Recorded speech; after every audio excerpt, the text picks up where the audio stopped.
I'm Danny Flexen, This is Joe Leigh.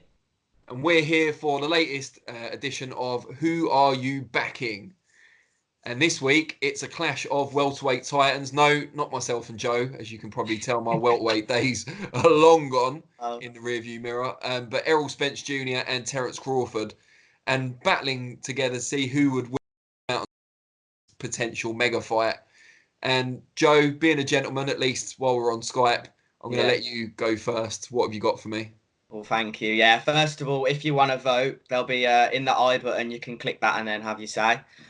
So yeah, obviously I'm going to go with Terence Crawford, and the main reason I'm going to start big and I'm going to say the fact that for me he's top three boxers in the world at the moment, and I really believe that because he's one of those fighters when you watch you know he has an understanding of boxing that you can only be born with. His fight IQ is elite, and the reason I say that is because the opportunities he finds in the fights is just it's something special.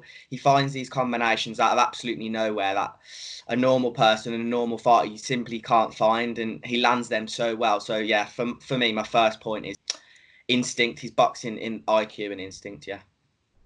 Well, you've hit me with IQ and instinct. I'm gonna see that, and I'm gonna raise you resume, quality of opposition, Waiting for experience. that. Um, Right. yeah, I mean Crawford's done incredibly well to go through the weights. He's a three-weight world champion. But while a lot of the people on his record are, former amateur stars, for example, there's no real elite pros on there. And Spence, you can't claim that about Errol. He's beaten Kell Brook, who was a lot more or a lot closer to his prime than he is now. I think it's fair to Yeah. say. Yes, there's an asterisk against it, in that he just fought GGG, so he was coming back down in weight, and Yeah. he had the fractured eye socket, first of two, second of which was inflicted by Spence himself.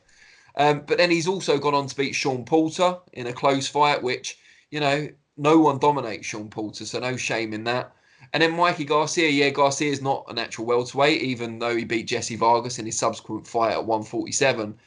But to shut him out completely, never let him even have a smidgen of hope in that fight, I think speaks to Spence's his own IQ and his own composure in there. And even though he was fighting a guy who he had the natural size advantage over, I think a win over Mikey Garcia, who's one of the best pound for pound fighters in the world, is still something to brag about. And I think his quality of opposition is definitely superior to Crawford's.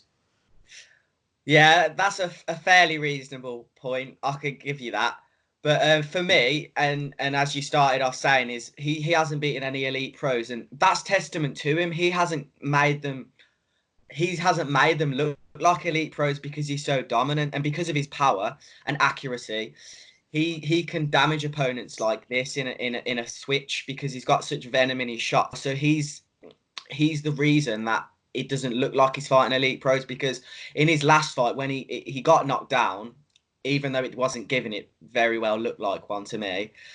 And the commentators started turning on him already, saying, yeah, he's an Olympic gold medalist, and yeah, he should be at this level. He should be knocking out Crawford. So it's one of those where if he was to lose to one of these fighters he's been coming up against, then the likelihood is that he all of a sudden would have been an elite pro. So for me, it's testament to Crawford and shows how high a level he is, that he's not making anyone else look as good as him, and he's making it look like there's a gap between all of his opponents and him.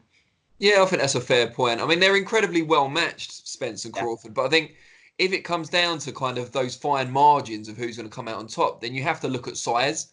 And I think, there's the kind of other point, I'm giving you a bit of an opening here, that Spence struggles a lot more, you would think, to make 147 than Crawford. Yeah. However, he was a middleweight amateur. He's huge for the weight. Even against Kell Brook, who's a massive welterweight, he looked big. For He's real. thick set, he's tall, and he knows how to use his size as well. And not just traditionally like fighters do on the inside, wrestling people around and finding openings for their shots at close quarters, but also he uses his size as kind of an intimidating factor, keeping fighters on the end of his jab, cornering them, making sure the contest is always at the distance that favours him. And I Yeah. think there's A, natural size, and B, the way he uses it. I think that's a huge advantage in his favour if it comes down to that kind of tiebreaker equation. Yeah, no, for sure. I can agree with everything you're saying there. But for me, if this was a game of top trumps, this one here is the best one. So for my third point, I'm going to say, well, he's a switch fighter.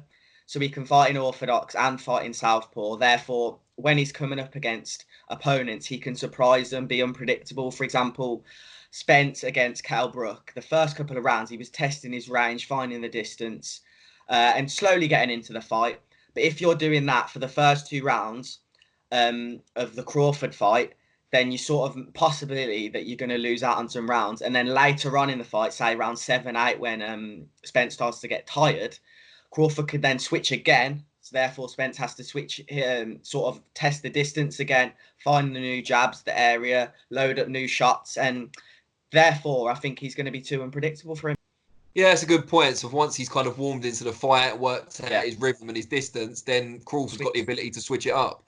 Yeah, I mean, I hadn't really considered that, to be honest. We've also got to look at kind of whether Spence is going to be the same fighter after the car crash as well. I think that's something. That's the kind of key unknown factor.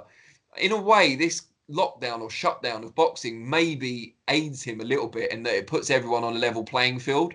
So they're all going to come back a bit rusty. They're all going to come back needing to kind of work their way back in. Whereas Spence was going to have to do that anyway because of the car crash. And if anything, it's just giving him more time to train and to rehab and to test his own body out. So if there is ever a positive to take from a near fatal car crash, that might just be it. Yeah. I mean, it's an incredibly kind of tough fight to call, but I'll go first with a prediction. I'm happy to do it. I think early on it'll be very competitive, and I think, like you say, it'll be harder for Spence to get used to Crawford than a typical opponent. Yeah. But I think eventually he's got that experience, that acumen, that ring generalship where he will get used to him. And also, Crawford will never be hit as often and as heavy as he is by Spence, especially in the middle rounds. He's not a concussive puncher, but he's a monotonous, regular, heavy hitter. And I think, he'll struggle to get inside against him after a while. And if he's going to win this fight, Crawford, then he needs to be explosive and he needs to show his flair. And I think the way Spence fights, this kind of the regularity of his attacks, he disheartens fighters and he puts them into a bit of a shell. And if he can do that against Crawford, that's the fight won. And I see him winning a relatively clear decision. For me, I'm going to have to say Crawford, of course. The switch fighting's going to win him the fight. Round 9, knockout. It's big, going big or going home. A slow start for both fighters, but then Spence is going to get into his rhythm a bit more, maybe land some shots. But as we saw in Crawford's last fight, he got knocked down, and as soon as he got back up, he was the better fighter. Like, that doesn't happen a lot in boxing. To get back up and instantly start damaging your opponent, he can switch anyone's lights off when he wants, because he's got that in him, Crawford, and that's why I think under pressure he's gonna do so well. Round 9 KO for me. It's a big shout. That's a huge shout. Yeah. Spence is so big and solid that I can't even imagine him getting stopped, especially not a welterweight. But hey, Crawford's a puncher, and anything can happen. Yeah. So, guys out there, you've heard what we think. Yeah. May or may not have influenced you. You might think we both don't know what we're talking about, and that's your prerogative. But we want to know what you think. Obviously, there's the poll at the top that Joe's already talked about, but we want to hear your reasons for your decision as well. So talk to us in the comments below and let us know who you think is going to win and why, how you see them doing it, and why you're backing that person. And we'll be back next week with another debate. But this has probably been the best one so far. And definitely. I can kind of accept your argument while kind of completely disagreeing with you. So it's good. Yeah, no, I'd agree with that, because it proves how much of a solid fight this is going to be. And if it's anything like Spence's last fight against Porter, then we're going to be in for a worldie. Yeah, I think it'll be a real treat. So guys out there, let us know what you think, and we'll see you soon. And thanks for watching. Nice one.